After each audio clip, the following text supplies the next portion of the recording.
The courtroom just outside of Boston, jury deliberations extending into their second full day in Karen Read's murder retrial. Read is accused of killing her boyfriend, a Boston police officer, by backing into him with her SUV and leaving him to die on a snowy January night in 2022. Her defense arguing she's been framed as part of a vast police conspiracy. I want to bring in NBC News correspondent Emilie Ikeda. She's covering this case for us. She's outside that courthouse. And NBC News legal analyst Danny Cevallos, who covers legal cases for us and is a good friend of Top Story. Danny, great to see you. Emilie, I'm going to start with you, though. The jury wrote in several questions to the judge today. Explain what happened in court and what can we sort of infer from these questions?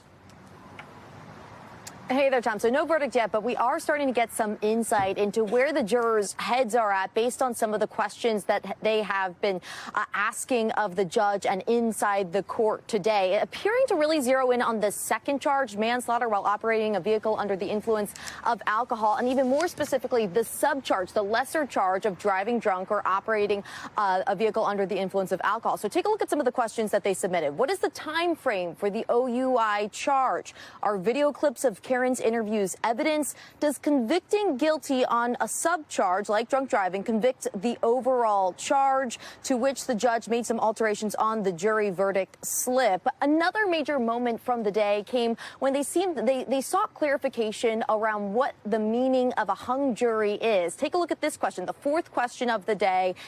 If we find not guilty on two charges but can't agree on one charge, is it a hung jury on all three charges or just one charge? Remember last year, the case ended in a mistrial. The jury could not reach a unanimous verdict. And according to the defense, some of the jurors revealed that they couldn't reach a unanimous verdict on mainly the second charge, Tom. Danny Cevallos, he wants to get in on this conversation.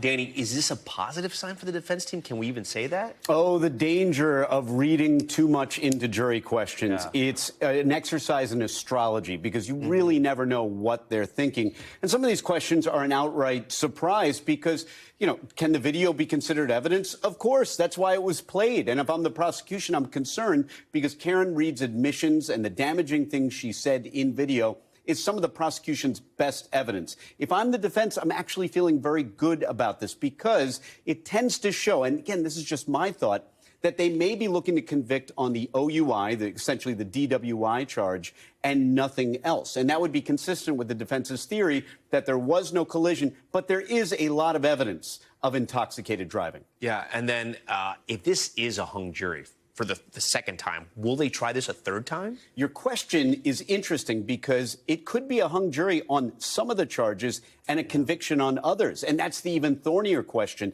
Will they re-prosecute on some of the higher charges if they don't get second-degree murder, if they don't get the involuntary manslaughter? What if they just get a DUI conviction or an OUI conviction? Yeah. Will this be the most expensive OUI prosecution in American history? I think maybe. But before I get back to Emilie, what does your spidey sense telling you?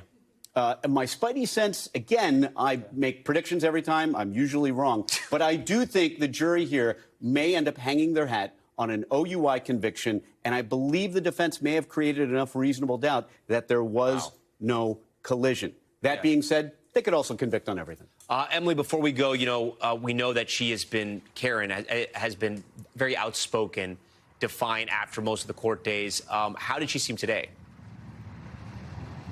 Yeah, absolutely. Typically, when she leaves this courthouse behind me, she addresses the media. She answers some of our questions. But today, she said no comment. I did ask her father, Karen Read's father, describe the emotion inside the courtroom, to which he told me you could cut it with a knife. Tom? Oh, wow. OK. Emilie Ikeda. We thank you for watching. And remember, stay updated on breaking news and top stories on the NBC News app or watch live on our YouTube channel.